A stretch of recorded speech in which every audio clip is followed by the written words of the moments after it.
안녕하세요. 아침 일찍 뵙게 돼서 반갑습니다. 저는 이재민이라고 합니다. 오늘 그 중요한 행사에 여러분들을 뵙게 돼서 너무 반갑습니다. 방금 강경성 사장님 또 강감찬 무역투자실장님이 말씀하신 부분을 조금 더 제가 보완해서 말씀을 드리려고 합니다. 실장님과 사장님께도 말씀드렸지만 제가 여쭤보고 싶은 게 더 많습니다. 특히 저 코트라 그 해외 본부에서 오신 본부장님들 또 관장님들께 여쭤보고 싶은 게 더 많습니다.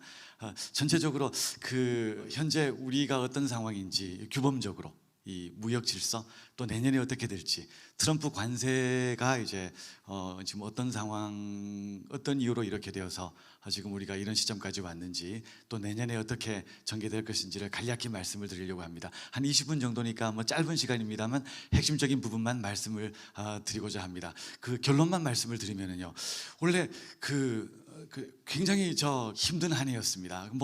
너무 힘들어서 힘들다는 말이 안 나올 정도의 한 해였던 것 같아요. 2025년은 아마 제가 다른 데서도 말씀을 드렸습니다만 2025년은 1947년 가트가 출범하고 나서 1947년입니다. 80년 전입니다. 가트가 출범하고 나서 가장 충격적인, 국제교역 맥락에서는 가장 충격적인 조치가 있었던 한 해가 아니었던가라고 생각을 합니다. 너무 힘든 한 해였고, 트럼프 관세 또 다른 국가의 반응을 생각해 보면 가장 좋게 보면 드라마틱한 한 해고, 나쁘게 보면 더 어떻게 나빠질 수 있을까를 보여주는 한 해였던 것 같아요. 그게 첫 번째입니다. 여전히 진행 중입니다. 그 첫 번째입니다. 근데 두 번째는 그 1년을 겪고 났더니 힘들지만 생각보다가는 낫구나, 생각보다가는 나쁘지 않구나라는 시점까지 온 것 같아요. 그래서 이게 여전히 힘들고 내년이 불확실하지만 최악의 상황을 거쳐서 가장 생각해보기 힘든 그 무역 규제 조치에 직면을 했지만 수출이 7천억 불을 넘어서서 사상 최대 실적에 근접하고 있고, 다른 나라와의 경쟁도 이게 힘들지만 그렇게 결정적으로 경쟁 구도에 변화가 생긴 것처럼 보이지는 않고, 내년에 불확실성이 많지만 이게 적절히 매니지를 하면 옛날 WTO가, FTA가 가장 활발하게 작동되던 시점까지 돌아가진 않겠지만 이거를 적절히 매니지를 하면 새로운 기회가 올 수도 있겠구나라는 걸 보여주는 한 해가 아니었던가 생각이 들었습니다. 그래서 이거를 제가 마지막에 말씀을 드리겠습니다만, 전체적으로 그 위기 속 기회가 이제 2025년을 정리하는 한 단어가 아닐까 싶었고요. 그 내년에도 이 움직임이 계속될 것 같습니다. 다만 하나 그 변화의 조짐은, 이게 최악의 상황에서 내년을 생각해 보게 되면 이 관세 조치가 조금 이따 말씀드리겠습니다만 어느 정도 안정화 조짐에, 안정화 기조에 들어선 것 같습니다. 이게 미국 국내적인 이유로도 그렇고 다른 나라의 반응도 그렇고, 지금 상호 관세, 여타 국가안보 관세 등등이 뭐 다른 항목에서 생길 가능성이 있지만 전체적으로 지금 상황보다가 더 다른 방향으로 전개되거나 구조적으로 더 나빠질 가능성은 희박해지게 이제 되었고, 또 미국 전체적으로도 이 관세 조치를 적용하는 동력이 여러 정치적인 이유나 법리적인 이유로 그 동력이 상당히 약화된 것 같아요. 이미 최악의 상황은 지났고 여전히 유지가 되고 있지만 내년에는 아마 여러 가지 이유로 미국 국내적인 중간 선거든 아니면 대법원 관세 관련 판결이든 또는 다른 국가의 반응이든, 또 이미 미국이 상당 부분 자기들이 원하는 부분을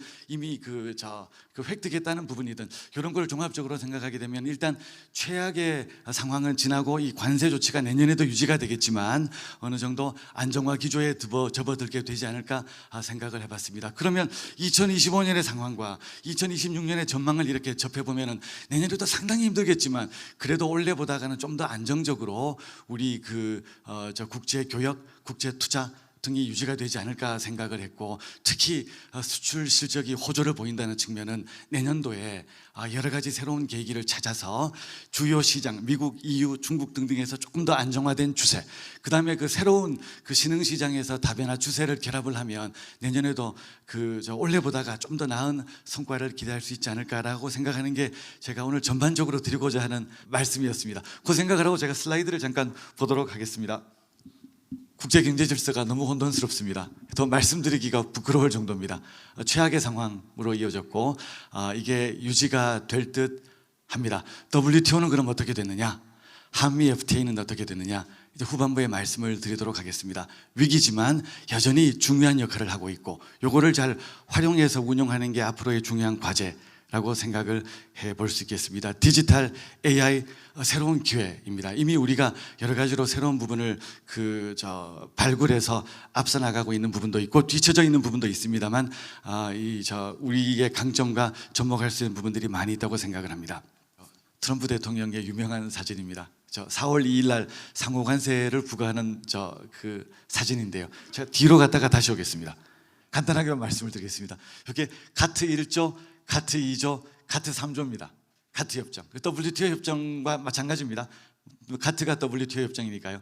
가트 1조, 가트 2조, 가트 3조가 이게 80년 전에 국제 교역 질서를 만든 기본 틀인데요. 보시면 1조가 국가 간 차별 금지입니다. 2조가 관세율을 마음대로 바꾸지 말라가 2조고 3조가 자국 상품과 타국 상품을 차별하지 말라는 게 1조, 2조, 3조에 너무 중요해서 여러 가지가 있지만 첫 번째, 두 번째, 세 번째로 이렇게 기록을 해뒀거든요.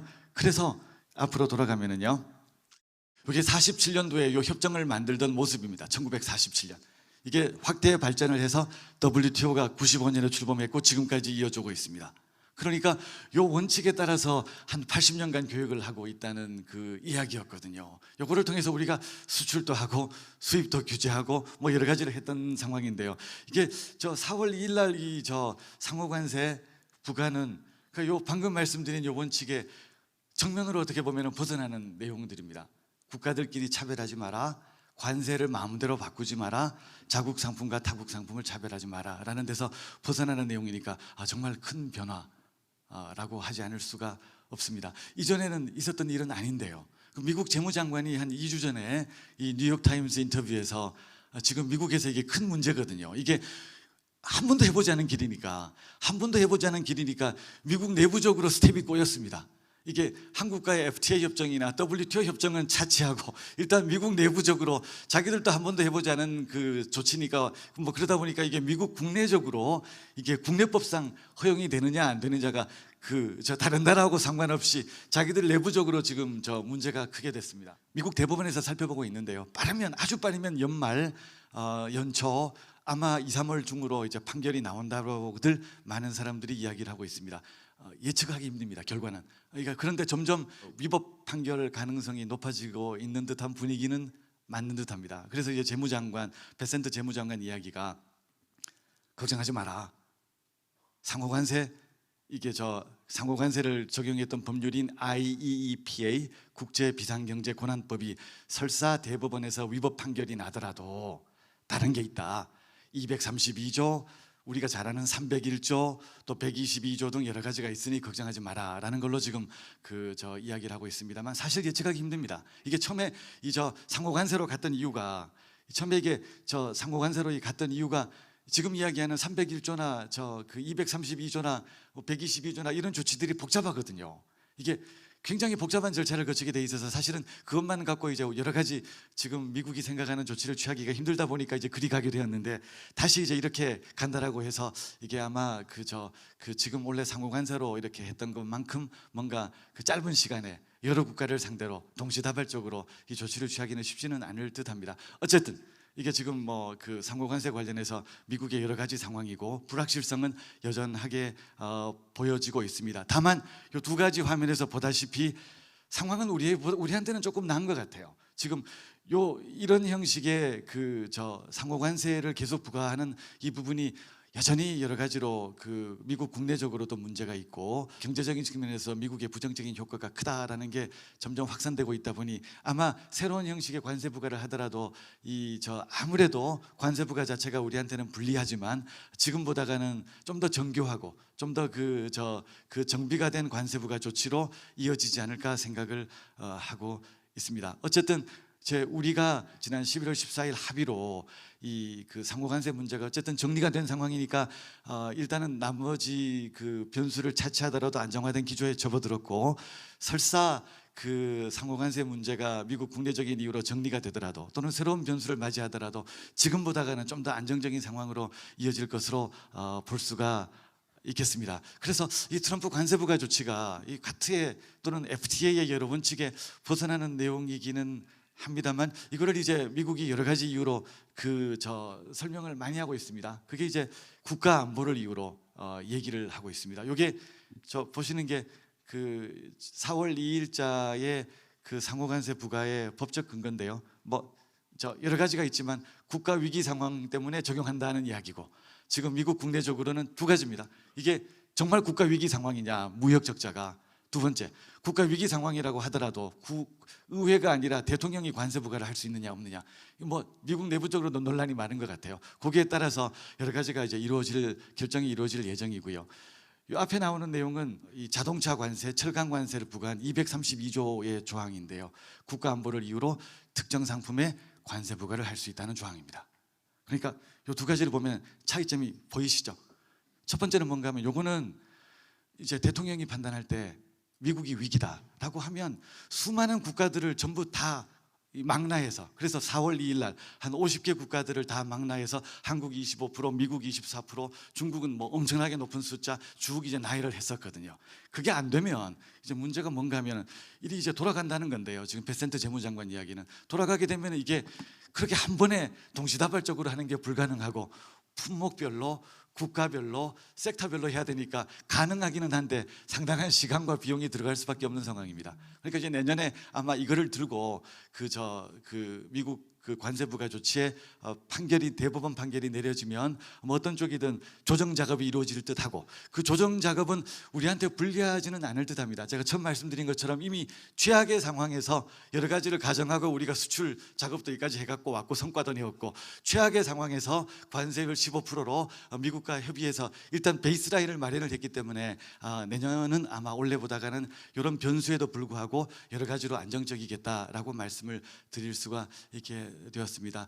그래서 원래 산업통상부에서 또 정부에서 여러 어려운 여건에서 그래도 미국하고 7월 23일 날, 또 7월 30일 날, 8월 23일, 또 10월 30일, 또 최종적으로 11월 14일에 MOU까지 또 조인트 팩트시까지 이어진 것은 큰 성과라고 생각을 합니다. 그 자체를 옛날 그 이전 시점과 비교하면은 너무나 이게 뼈아픈 우리한테는 타격이자 손해인데요. 지금 2025년에 새로운 상황과 비교를 하게 되면 그래도 데미지 컨트롤을 나름 성공적으로 했고, 불확실성을 상당 부분 제거를 했고, 내년에 이어질 새로운 불확실성을 감안하더라도 일단 출발을 위한 플랫폼을, 법적인 플랫폼과 교육과 투자를 위한 플랫폼을 마련했다는 측면에서는 상당한 성과로 볼 수가 있을 듯 합니다.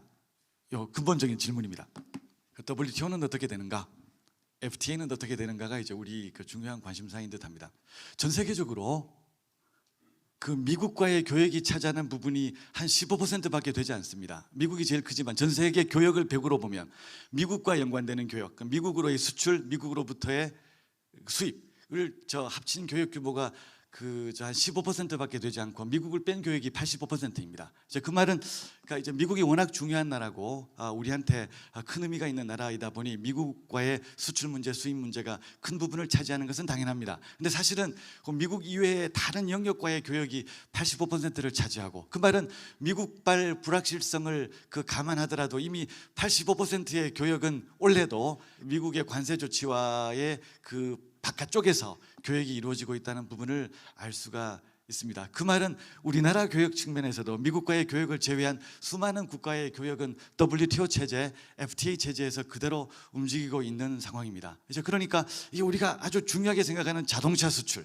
또는 철강 수출, 반도체 수출 등등 중요한 항목이 미국과 걸려 있으니까 우리한테는 관세 조치가 당장 뼈아프게 또 직접적으로 다가옵니다만, 한 걸음 떨어져서 한국이라는 나라의 전체적인 수출을 놓고 보게 되면 이 다른 수많은 나라와의 교역, WTO 166개국 중에 미국을 뺀 4개국과의 교역, 또 한미 FTA를 제외한 다른 국가의 교역은 여전히 우리가 알고 있는 교역 체제, 또 우리가 따르는 교역 체제에서 이루어지고 있습니다. 지금도 그게 인천항이든 부산항이든 우리 수출입이 이루어지는 항에서는 기존 교역 규범에 따라서 이루어지고 있는 상황입니다. 그러니까 이게 자칫 잘못하면 이게 미국 관세 조치가 있는데 한미 FTA는 어떻게 됐느냐라는 게 신문의 주된 논조였던 것 같습니다. 그 시각에서만 바라보게 되면 한미 FTA는 종료가 되었구나, 다른 FTA도 마찬가지겠구나, WTO는 작동을 하지 않는 거구나라고 하게 되면 아무것도 없이 그러면 이제 뭘 하는가라고 생각하기 쉬운데, 사실 그거는 좀 과장된 설명이고요. 한미 FTA나 WTO에서의 미국과의 교역 부분을 뺀 나머지 교역은 상당히 안정적으로 이루어지고 있고 또 내년에도 마찬가지일 것입니다. 그게 바로 그 아까 모두에 말씀드린 우리가 7천억 불 수출의 이제 그 마일스톤에 이르게 된 그 출발점이라고 볼 수가 있겠습니다. 그래서 이게 앞으로의 그러니까 과제가 미국과의 교역은 일단 새로운 틀을 만드는 게 중요했고 그 새로운 틀이 아쉽기는 하지만 어쨌거나 한미 그 전략적 투자 MOU와 조인트 팩트식과 거기에 따른 추후 협상 협의라고 보게 되면 미국과의 틀은 우리가 알지 못하는 새로운 이제 그 경로로 가게 되었고요. 그거를 뺀 나머지 국가와의 교역은 우리가 아는 길로 여전히 갈 수밖에 없는 상황입니다. 그러니까 앞으로의 과제는 우리가 계속 하나의 길로만 갔던 이 상황을 앞으로 쪼개서 두 가지 경로로 바라보게 되는 이런 형태의 교역 또 투자 또 정부의 지원을 어떻게 이끌어갈지가 앞으로의 과제고 요거를 이제 이름을 붙인다면 뭐 이원적인 다자주의 체제, 새로운 형태의 다자주의 체제로 볼 수가 있겠습니다. 요거를 잘 유지를 해 나가는 게 앞으로 우리 수출 기업들을 정부에서 어떻게 지원할 것인지 또 그 국내 시장으로의 불공정 무역을 우리 정부가 어떻게 통제할 것인지 또 해외 기업의 우리 기업의 해외 진출을 위한 투자를 정부가 어떻게 그 지원할 것인지의 문제를 찾아내는 중요한 새로운 프레임워크가 되지 않을까 생각을 해봤습니다. 제가 그래서 이거를 그 마지막에 가서 하나 도식화를 했는데요. 이렇게 제가 한번 정리를 해봤습니다. 규범의 이원화 현상이라고 제가 한번 정리를 해봤습니다. WTO, FTA 체제 규율이 여전히 큽니다. 상당히 크고 그러니까 이게 혹시 WTO, FTA가 잘 작동되지 않으니까 맞습니다. 그러면은 앞으로 한국 수출과 한국의 그 투자 이 관련 부분에서는 WTO, FTA는 큰 의미가 없는가? 그거는 아닙니다. 여전히 중요하고 여전히 그게 핵심적인 부분을 차지하고 있습니다. 그러니까 요거 기존에 우리가 갖고 있는 강점, 우리가 갖고 있는 그 틀을 잘 유지를 하고 오른쪽이 이제 문제입니다. 오른쪽이 미국과의 관계에서는 미국이 새로운 룰을 원하니 한미 간의 합의로 그 새로운 그 틀을 짜고 있는 게 한미 전략적 투자 MOU 쪽이 되고요. 또 좀 더 덧붙이면 규범이 애매한 AI나 디지털 분야가 우리 정부가 요새 열심히 노력을 하고 있잖아요. 그게 이제 디지털 분야나 AI 분야가 역시 규범이 미흡하거나 공백이 있는 분야입니다. 그러니까 이게 한편으로는 국제사회에서 한미 간의 관계든 또는 CPTPP처럼 다자주의적 측면이건 뭐 복수국가적 측면이건 그 오른쪽 주황색 측면의 그 논의나 룰 세팅이 여전히 활발하게 일어나고 있고요. 또 상당 부분이 기존의 체제에서 이루어지고 있는 부분이 동시다발적으로 복합적으로 내년에 그 진행이 될 것으로 생각을 합니다. 그러니까 우리는 우리가 잘하는 파란색 부분에서의 성과를 계속 유지를 해서 내년에도 새로운 그 성과, 수출 다변화, 투자, 해외 투자 증진을 통해서 뭔가 성과를 내는 게 이제 우리의 과제고 오른쪽에 룰 만드는 거에서 어떻게 우리가 데미지 컨트롤을 해서 한국에 대한 피해를 줄일까? 그다음에 룰을 새로 만드는 부분 AI든 디지털이든 뭐 가령 글로벌 조세든 뭐 새로운 논의가 많이 있는데요. 거기에서 어떻게 우리의 그 피해를 줄이고 우리가 유리한 쪽으로 이끌어 나갈지를 그 세팅을 잘하는 것이 앞으로 내년도의 큰 과제가 아닐까 생각을 합니다.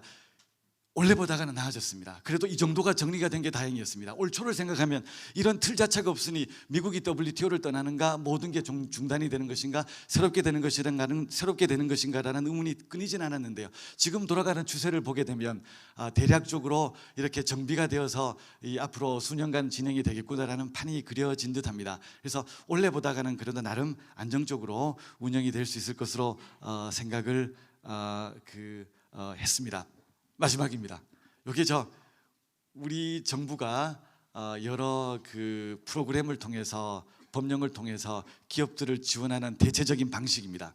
뭐 소관 부처를 망라하고 여러 정부 부처에서 우리 기업들을 지원하는 대략적인 방식입니다. 법령 불문, 소관 부처 불문하고요. 그래서 세금을 감면하거나 정부 인력을 지원하거나 저리 대출을 특혜 대출을 하거나 지원금을 직접 교부하거나 또 관련 산업을 지원하거나 이런 내용들입니다.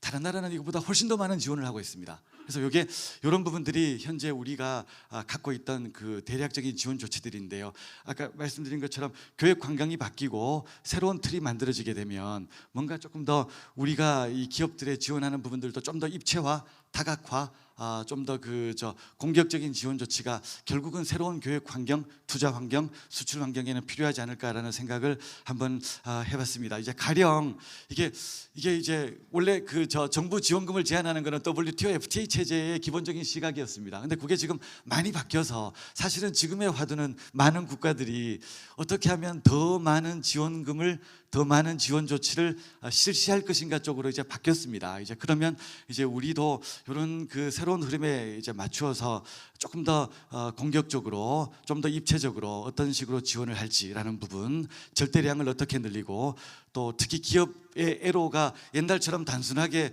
어떤 국경에서의 통제 조치를 벗어나서 다양한 이제 통제 조치들이 있으니 이런 부분들에 대한 정부의 지원 조치들을 어떻게 이끌어 나갈 것인지가 이제 필요하고, 그런 식의 새로운 전략이 변화하는 국제 환경 측면에서 필요하리라 생각을 했습니다. 아까 제가 봤습니다만 오늘 오후에 다양한 법률 문제, 또 관세 문제 등등을 위한 헬프데스크가 이제 열린다고 들었는데요. 그게 뭐 이런 식의 새로운 입체적인 지원일 듯합니다. 뭔가 과거에 보지 못한 새로운 형태의 지원이 필요하고, 그게 금전적인 지원이든 제도적인 지원이든 또 정부의 전문성에 기초한 지원이든, 이 지원들이 좀 더 포괄적이고 좀 더 직접적이고 좀 더 다각적으로 이루어지는 게 전 세계적 흐름인데, 우리나라도 이제는 그런 식의 흐름을 쫓아가서 이제 2026년 지원이 필요하지 않을까 하는 생각을 해봤습니다. 뭐 국내 법에 대한 여러 가지 정비 작업도 이제 필요할 듯한데요. 이 국가 안보를 통한 이제 국내 시장 보호,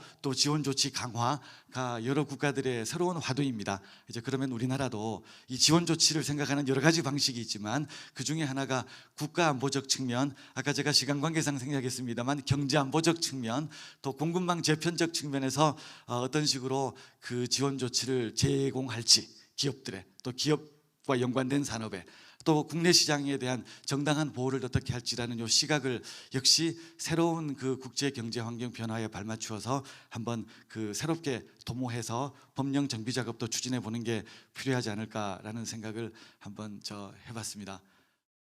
고맙습니다. 내년에 여러 가지로 불확실성과 어려움이 있지만 그래도 원래보다는 나을 것으로 생각합니다. 이게 보호무역주의가 사라진다는 뜻이 아닙니다. 보호무역주의는 더 강화될 것으로 생각합니다. 그런데 불확실성이 원래보다는 줄어들 것이고, 우리 기업의 적응력, 내성이 강화되어서 내년에는 좀 더 나아질 것으로 생각합니다. 비가 올 때 처음에 우산 들고 이렇게 다니잖아요. 비가 조금만 젖으면 막 걱정되지 않습니까? 근데 우산을 벗어버리고 비가 와서 완전히 옷이 젖어버리면 그 다음에는 그냥 아무 걱정 없이 쫓아다니는 측면이 있습니다. 제가 볼 때는 원래 우리 산업이, 우리 기업이, 대한민국이 1947년 이래 WTO 출범 95년 이래 처음으로 우산도 없이 모든 비를 홀딱 맞은 그냥 한 해였던 것 같아요. 그래도 이 정도 왔다는 것은 대단하다고 생각합니다. 내년에는 기업과 정부가 더 협심해서 더 철저한 네트워킹과 협력 체제로 더 좋은 계기와 새로운 진로를 확보할 수 있을 것으로 생각을 합니다. 연말 잘 정리하시고 새해 복 많이 받으십시오. 고맙습니다.